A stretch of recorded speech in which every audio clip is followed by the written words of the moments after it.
Hello friends, this is Heather the Fed Up Foodie. Want to know a surefire way to really tick off an Italian?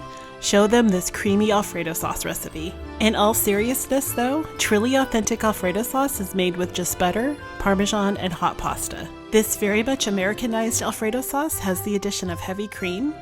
It is luxurious, flavorful, and very easy to make. So here are a few tips to making amazing creamy Alfredo sauce from scratch. Use a good quality Parmesan and grate it yourself. You want as fine of a shred as possible because this will help to create a creamier sauce. And my favorite way to create fluffy mounds of grated Parmesan is by using a microplane. However, the XOXO brand makes the job much easier and has a fairly fine shred. One issue that many people have when making Alfredo sauce is the lack of flavor. The secret is to add not only salt and pepper, but also lemon, garlic, and nutmeg.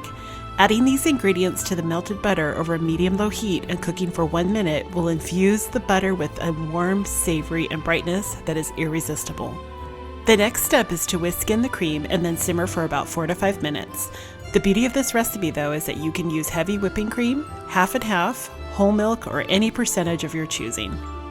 Once the cream is simmered, whisk in the Parmesan and then continue simmering for 2 to 3 minutes. This will ensure that the Parmesan melts and incorporates into the sauce. At this point, take the sauce off heat and stir in the lemon juice. Once the lemon juice is added, stir in the al dente hot pasta. Adding freshly cooked pasta immediately to the sauce will yield much better results than keeping the two separate. This recipe really is easy enough for a weeknight, but elegant enough for special occasions. For more recipes like this and for weekly inspiration, make sure to head on over to thefedupfoodie.com and sign up for my newsletter where I share recipes and tips in helping to make cooking from scratch approachable.